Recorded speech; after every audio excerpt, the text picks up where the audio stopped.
So I'm here at Goodwood Revival, back again, riding this time around, and my first time ever riding a Matchless G50. Seb is my teammate and the motorbike owner. The motorbikes get one practice session. We share the bike during that practice session. It's also a qualifying for the race tomorrow. So I'm considered to be a guest rider. So in tomorrow's race, I'll start the race, and so will all the other guest riders. And then after a half race distance, the pit window will open for where we can do the pit stop, and we'll swap over, and then the owner riders will jump on and finish the race.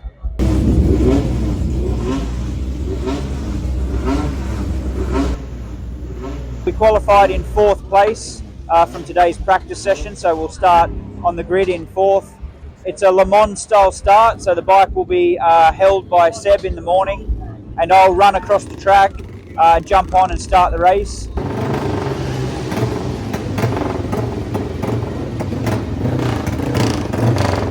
And then Sunday it'll be the reverse. So the owner of the bikes will be the runners, and they will start the race. And then after the pit stop, the guest riders will jump on and finish the race.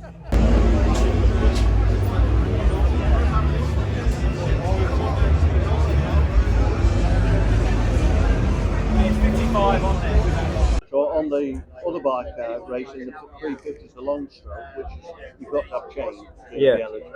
So it's chain driven, but I've actually got one of these clutches with a chain bolted to a sprocket bolted to the back of it. Yeah. So it's still chain drive, but it's a modern. Oh, okay.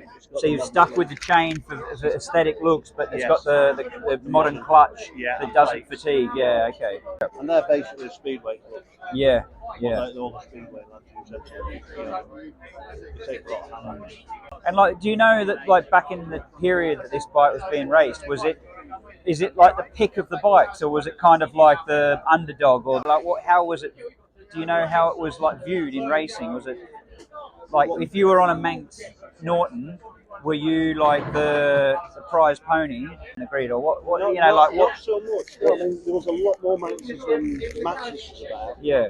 And so it was because of there was more Nortons about. It was always harder to get a ride on a Matchless because there wasn't many About works Matchless. So yeah, and the Nortons never liked the Matchless and vice versa. Yeah.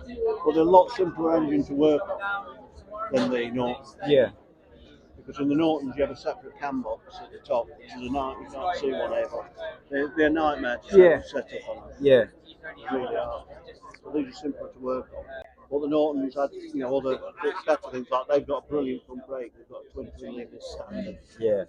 So that was a huge advantage. Yeah. So this is the first time I've been on a Matchless, like I said.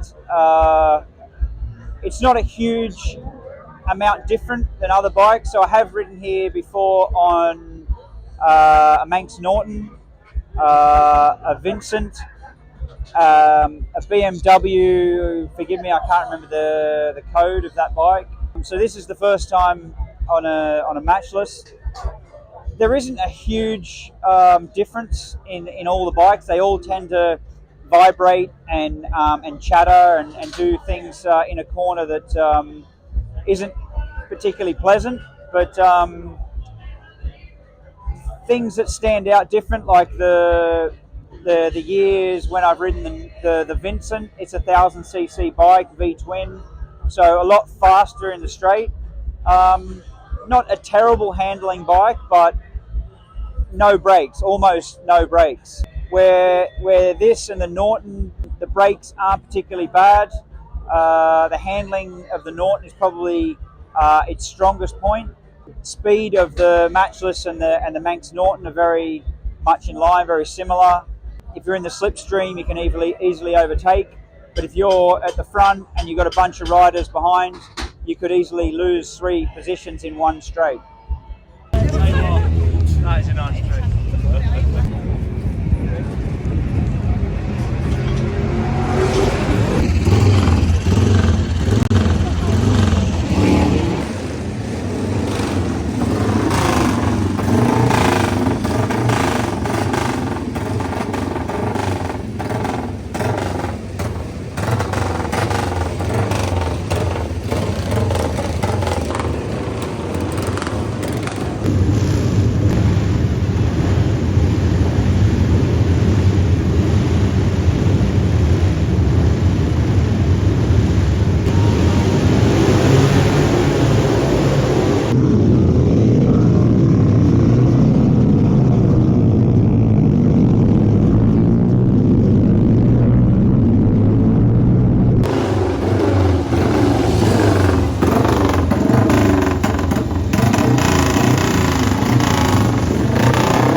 So this is a bike would have originally had the gear shift lever on the right hand side. A lot of these bikes are right hand side gear shift. I have ridden and raced bikes in that order, whereas the owner Seb of this bike, he's swapped it. So he's run a shaft through the back of the engine and has converted the shifter to what I guess modern people consider to be a conventional side. So this bike now has the gear shifter on the left and the rear brake lever on the right hand side. So here you can see the shaft running through the back of the engine, and then the gear shift lever is attached. So the engine, the mechanical way that the gears change in the engine is all exactly the same. It's just the external lever and rod has been added so that it brings the gear shift over to the left-hand side of the bike. We were speaking earlier, and this has got like a modern speedway style clutch. It's a dry clutch. So in the period when these bikes would have been raced, it was all like push start. So there wouldn't be a huge load being run through the clutch, and they wouldn't probably fatigue so easily back in that time. But in modern day, you do stationary starts, and if you tried to use the original clutch, it just wouldn't last. You'd burn it out off the first start, and then you'd have clutch slip all the way through the race. So a more modern clutch is suitable for the racing, even though the bikes are tried to be maintained as period correct. So while Seb's changing the gearing on the bike for tomorrow's race, we just thought we'd look at the brake shoes from the rear. On all the modern bikes, we're using disc brakes, where this has got drum brakes. So you have the two brake shoes, and these fit inside a drum inside the rear hub on the back wheel. And then when I put my foot on the brake lever, it'll pull on this arm here, which will then turn this cam. So obviously that cam's a lot wider in that position than it is in that position. So it's forcing the brake shoes out, which grip on the drum on the inside of the rear hub. And that's how the brakes work. So this is the same, anything that runs drum brakes. So, my van that I drive daily, the rear brakes on that are drum brakes, which will be the same system as this. Like a C90, a basic small bikes. Lots of things nowadays, like some buses and trucks still run drum brakes. It's old technology, but it's in some applications it's still operating even in today.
So we had the rider change in the pit stop as scheduled. I got on the bike, set off, learning the conditions and going as hard as I could. Storm Stacey come in a lap earlier, so he was already on a flying pace when he come past. And then I went behind him for a short period, and then with the slipstream I could overtake. And I felt this strange tap on the bottom of my foot. I thought, that was weird, and then it tapped another 2 or 3 times, and I looked down, the exhaust was hanging off. So the exhaust was hanging off only by the rear bracket, and the front was dragging on the floor. So as I was trying to lean into the right-hand corner, I couldn't lean because the exhaust was on the ground and jammed against the bike.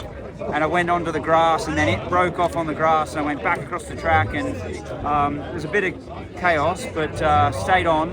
And then I lost a lot of power because obviously didn't have the exhaust in full. So lost back pressure, so it was difficult to enter the corners. But anyway, we made it to the end, so all good.